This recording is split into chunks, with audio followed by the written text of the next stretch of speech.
I have no doubts over the quality of RE9.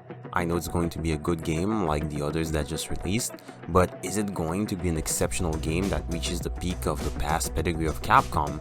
Surely not. Yes, this game will be more entertaining than, let's say, How to Not Get Banned, the Callow slop that comes out every year, but let's be honest, the new games in the franchise are far inferior to the past output of the company. I said I would go back to talking about Remake 4, and I suppose this includes this video. I'm worried about the aiming and the movement. I don't know why we can't have laser aiming again with all or most guns. There is a definitive lack of precision, which is okay when you're playing 7 or 8, but not with Remake 4. The movement also worries me because of the delay there was when moving and stopping. People complain that you could not move and shoot in the original, but it's worse now. Leon used to be responsive. He had a specific way of moving, but he would move and stop on a dime. Now he slides all over the place, but furthermore he has to stop to shoot anyways. The shots, like in RE2, are more powerful when the reticle contracts by stabilizing your aim, which requires not moving, which is stupid because enemies are faster, more aggressive, and go for grabs more often. So in the end, yes, you can move and shoot, but you don't.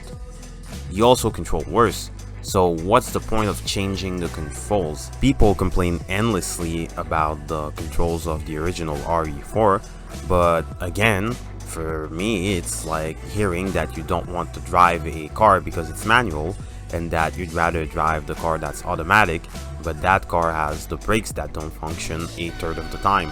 You want the thing that you're familiar with even if it doesn't work well. I'm also sure most people who clamored for that change are not playing with mods like I am because they're barely able to download and set up an emulator.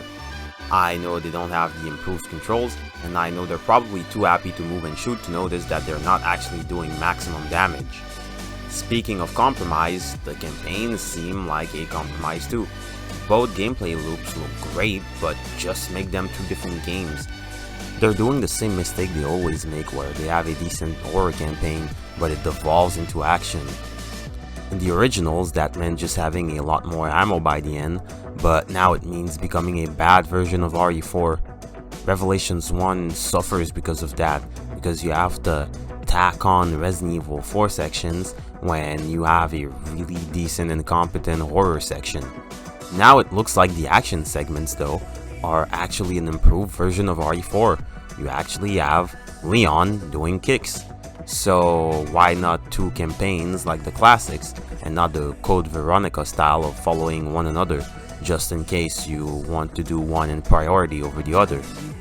They clearly have an above average product, but they can't commit.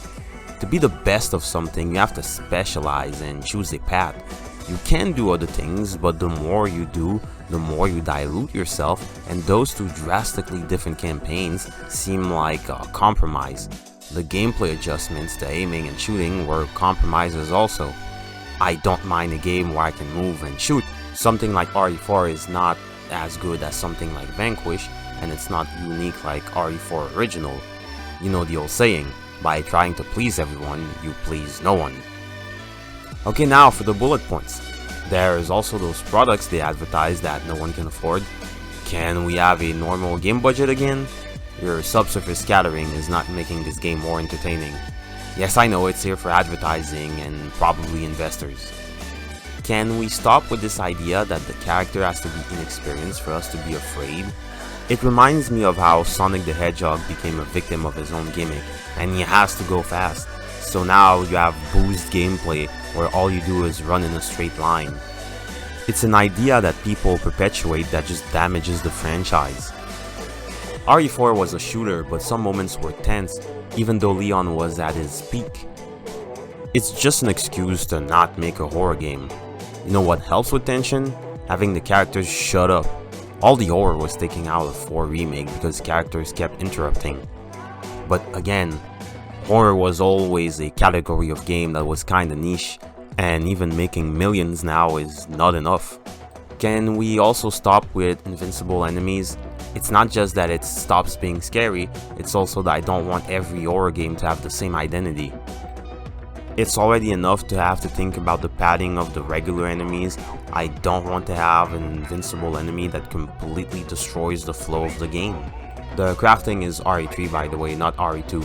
You know, the game you ignore and botch the remake of? I'm glad that ink ribbons are back and not tied to difficulty. It wasn't about being hard simply, but having an additional aspect of survival and the gestion of resources. I'm used to high quality. I think we need not to nitpick, but to still criticize what we consume. I used to have better. You're not going to lower the bar for me. RE9 will be good and people will defend it, and will react badly at people like me who say that it's not the greatest. But will it be as masterful as games of the past? And will it have the attention to detail to not just graphics but also gameplay? I doubt that. When you've played a lot of games, when you've experienced a lot of things, your standards just go up because now you have a wider idea of the canvas. I have seen the peaks and I have seen the lows, and RE9 will probably be pretty high, but it's not at its peak. It's the peak for you because you haven't experienced anything else before. But just like RE8, it's probably going to be a fairly good game, but I'm sure it's going to be messy in places. And RE7 too, it revitalized the franchise, but especially near the later half, it gets really messy. And I don't want messy. Traded him to another club like Barcelona. I don't even watch soccer, I'm more of a basketball guy. But actually, I'm tall, but I'm not tall enough for basketball. Actually, I don't even like sports.